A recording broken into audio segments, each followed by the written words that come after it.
Who are you? Lisa! Help me, Lisa! And cheese for lunch. Then we have meatloaf for dinner. You go to bed, wake up tomorrow and do the exact same thing. Hello? This is my house, Lisa!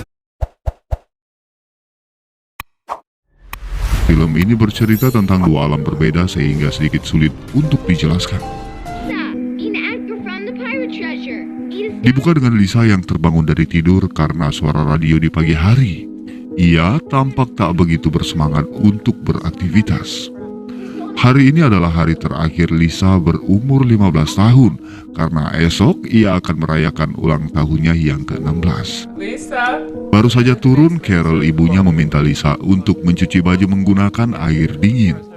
Dengan malas dan berberat hati, Lisa menuruti perintahnya mencuci pakaian dengan air hangat.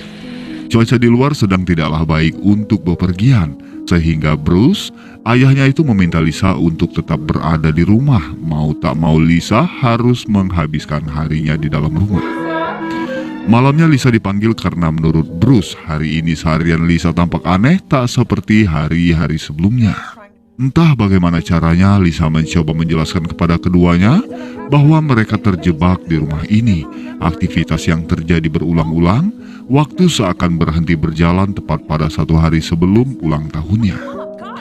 Tentu saja penjelasan itu tidaklah bisa diterima karena keduanya tidaklah mengingat akan apa yang terjadi, seolah waktu mereset semua ingatan. Berbeda halnya dengan Lisa. Dalam seminggu terakhir ini, ia menyadari dan mengingat semua yang terjadi. Suara radio yang membangunkannya, mencuci baju, pakaian hilang, makan malam bersama dan menonton TV pada jam 8 malam. Ketika malam, Lisa melihat bayangan seseorang berada di depan pintu kamarnya, lalu ia keluar mengikuti hingga tiba di pintu ruang loteng yang terbuka. Tiba-tiba pintu itu menutup mengejutkannya, lalu Lisa kembali ke kamar. Paginya lagi-lagi suara radio yang sama membangunkan Lisa. Ketika mencuci, Lisa yang mendengar beberapa suara menggeser mesin dan mendapati sebuah pintu kecil yang terkunci di baliknya. Malam itu Lisa perlahan berjalan dan berhasil masuk ke ruang loteng. Di sana ia mendapatkan sebuah kaset tua berisi rekaman keluarga mereka ketika memperkenalkan rumah baru. Saat itu Lisa menyadari bahwa seseorang berada di dalam rumah. Seketika ia menduga bahwa sosok itu adalah penunggu rumah yang menjadi penyebab semua ini terjadi. Mengambil papan Aulja, Lisa memainkannya mencoba berkomunikasi dengan sesuatu di rumah itu. Sebuah pertanyaan terjawab bahwa sosok itu memberi isyarat bahwa ia masih hidup. Ya, Lisa berkomunikasi dengan orang hidup, sehingga sebuah pertanyaan muncul, apakah Lisa yang sebenarnya telah tewas. Tiba-tiba lampu berkelip, tanpa disadarinya sosok pria berada di belakangnya, lalu kaca TV retak, membuatnya ketakutan lalu pergi dari sana.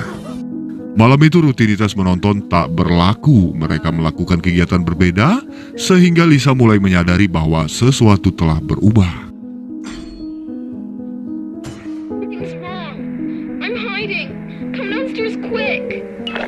Paginya Lisa masih dibangunkan oleh radio, namun dengan instruksi yang berbeda. Lalu pergi ke bawah, ia mendapati kedua orang tuanya tengah bertengkar karena seseorang mencuri busi mobil ayahnya. Tak lama bel berbunyi. Seorang pria yang cukup membuat Lisa menjadi takut. Ia adalah teknisi telepon yang datang untuk memeriksa karena cuaca buruk membuat jaringan bermasalah. Perlahan Lisa mengikuti yang ternyata pria itu memanglah tengah menunggunya di kamar. Seperti mengerti akan apa yang terjadi, lelaki tua itu meminta Lisa untuk mengabaikan suara aneh yang didengarnya, juga jangan mencoba menghubungi orang hidup, karena hanya akan menempatkan keluarganya di dalam bahaya lalu pergi meninggalkan rumah. Come back here! Lisa! Dalam bingungnya Lisa berupaya mencari pertolongan dengan bersepeda menembus kabut tebal di luar rumah. Namun seberapa keras ia mencoba, Lisa selalu tiba di halaman rumah dengan ayah yang telah menunggunya. Lisa! That murder she wrote is just about to start. Ketika masuk ke kamar, Lisa mendapati seorang gadis sedang tertidur. Seperti berhalusinasi, gadis bernama Olivia itu berharap pertolongan Lisa, memintanya untuk melihat sesuatu di bawah lantai. Tiba-tiba Lisa melemah dan terbangun pada pagi harinya. Help me, Lisa. Lisa. Segera saja ia memotong karpet, membuka lantai dan mendapati sebuah buku yang berisi album berita koran tentang beberapa orang yang hilang, diawali dengan Francis Nichols pada tahun 1953. Kejadian itu terus saja terjadi hingga Lisa menemukan sebuah kunci, lalu mencoba pada pintu di balik mesin dan ternyata pintu berhasil terbuka. Kemudian Lisa memasuki ruangan yang menuntunnya turun ke basement basah dan di hadapannya Lisa mendapati beberapa barang juga pintu ruang bakar dengan seorang gadis berada di dalamnya terus memohon untuk diselamatkan.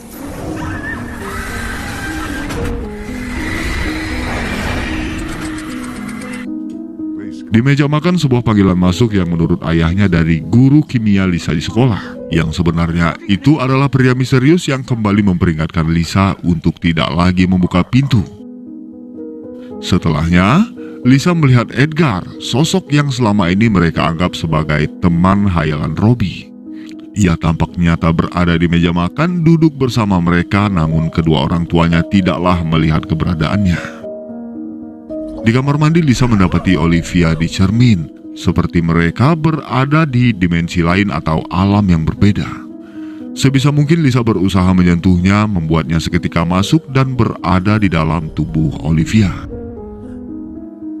Lalu mendapati lembaran berita lama tentang sebuah keluarga yang tewas pada tahun 1985 di rumah itu. Dan mendapati namanya juga Robbie menjadi korban dalam insiden keracunan karbon monoksida. Sehingga diketahui bahwa Lisa dan keluarganya telah tewas pada tahun 1985 dan saat ini ia adalah sesosok arwah yang hidup di alam yang berbeda. Sedangkan Olive adalah gadis yang masih hidup dan menempati rumah di masa sekarang. Turun ke bawah, ia pun menyadari bahwa aktivitas yang dilakukan keluarga itu sama dengan yang biasa mereka lakukan. Tiba-tiba Lisa terjatuh dan disadarkan oleh ibunya. Di lantai atas, Robbie menghubunginya mengatakan bahwa ia sedang bersama Edgar di goa rahasia. Segera saja Lisa turun dan mendapati ruang di balik mesin telah terbuka, lalu masuk untuk mencari Robbie dan tiba-tiba saja pria misterius muncul dan menutup pintu keluar. Di dalamnya Lisa mendapati beberapa tengkorak manusia, juga menemukan cincin dari sekolah di tahun 1950-an. Ketika itu juga sebuah pintu terbuka yang menuntunnya ke garasi mobil dan bertemu dengan Francis, seorang wanita muda yang merupakan korban pertama kali hilang pada tahun 1953. Sepertinya cincin itulah yang membuatnya terhubung dengan Francis. Francis berusaha membuka pintu untuk pergi dari rumah itu karena menurutnya ia tengah diculik oleh seorang lelaki yang kemudian mengurungnya di dalam rumah. Lisa hanya mengatakan bahwa tak ada apapun di balik kabut, tak ada tempat berlari, pergi dari tempat itu.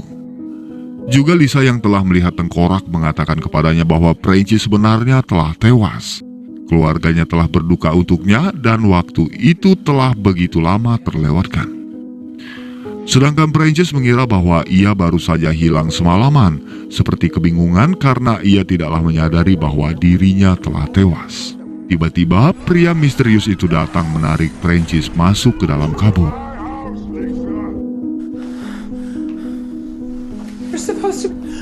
Tak lama ibunya tiba di garasi. Lisa yang seperti telah mengetahui sesuatu menemukan sebotol obat dan seketika menduga bahwa ayahnya sendirilah yang mencoba menghabisi mereka semua.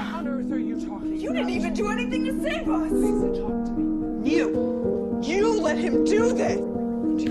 Menjumpai Robbie di kamarnya, Lisa menjelaskan kepadanya bahwa sebenarnya mereka semua telah tewas. Dengan tenang, Robbie mengatakan bahwa ia telah mengetahuinya pagi ini. Dan Edgar mengatakan bahwa mereka tidaklah perlu takut karena mereka akan terus hidup bersama di dalam rumah ini, namun seperti labirin tanpa jalan keluar. Don't worry, Lisa. It's gonna be okay. We're just like Pac-Man. Kembali ke kamar, Lisa menemukan sebuah rekaman dari Olivia. Adegan ini seperti menghubungkan dimensi mereka di tempat yang sama namun di waktu yang berbeda. Menurut Olivia, mereka bisa terhubung karena Olive menemukan kalung milik Lisa di tumpukan tulang di basement. Sedikit bercerita, Olive mengatakan bahwa Edgar Mullins adalah pemilik rumah sebelum keluarga Lisa dan Edgar lah pelaku yang menculik lalu menghabisi para gadis selama bertahun-tahun. Edgar telah tewas pada tahun 1983, namun Olive masih merasakan kehadirannya juga pengaruh atas perubahan sikap ayahnya saat ini. Memohon kepada Lisa untuk menyelamatkan keluarganya.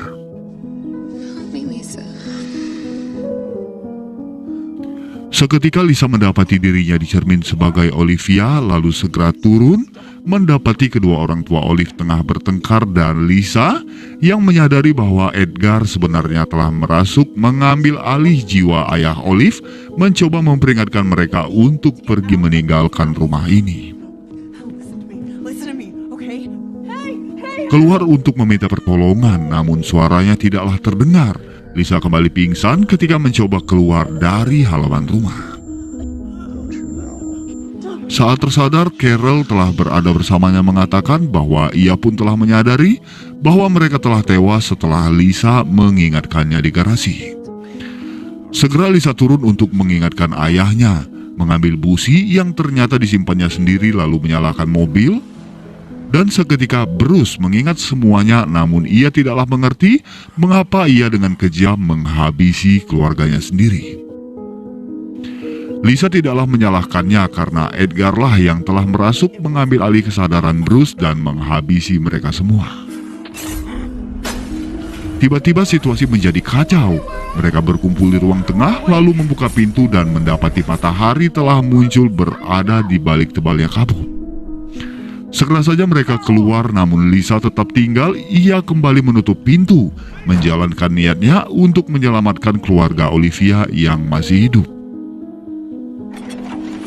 Lisa merasuk mengambil alih tubuh Olive lalu menuju ke ruang rahasia mengumpulkan beberapa barang milik para korban untuk bersama-sama melawan Edgar. Namun Edgar dalam sosok ayah Olivia menyergap lalu membawanya ke mobil, bergabung bersama ibu dan adik Olivia yang juga dalam keadaan terikat. Lisa berhasil melepaskan diri dan pada satu kesempatan ia menyerang Edgar, lalu keluar dari rumah dengan Edgar yang mengikuti di belakangnya. Tak lama Francis dengan sosoknya yang menyeramkan tiba disusul oleh arwah lainnya yang merupakan korban-korban Edgar bersama-sama menyerang lalu mengurungnya di dalam ruang bakar yang dipenuhi oleh api membakar tubuhnya, atau disimbolkan seperti neraka sebagai pembalasan atas perbuatannya. Tak lama ayah Olive terbangun telah sepenuhnya mengendalikan kesadarannya tanpa pengaruh Edgar, segera menyelamatkan dan membawa istri dan anaknya ke dalam kamar, juga meminta maaf kepada Olivia atas tindakan yang tidaklah disadarinya. Setelahnya Lisa mengucapkan selamat tinggal kepada Olive yang telah berhasil terselamatkan tanpa ada ketakutan atas pengaruh Edgar di kemudian hari.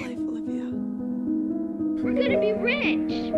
Come downstairs so I can give you your share. Hurry.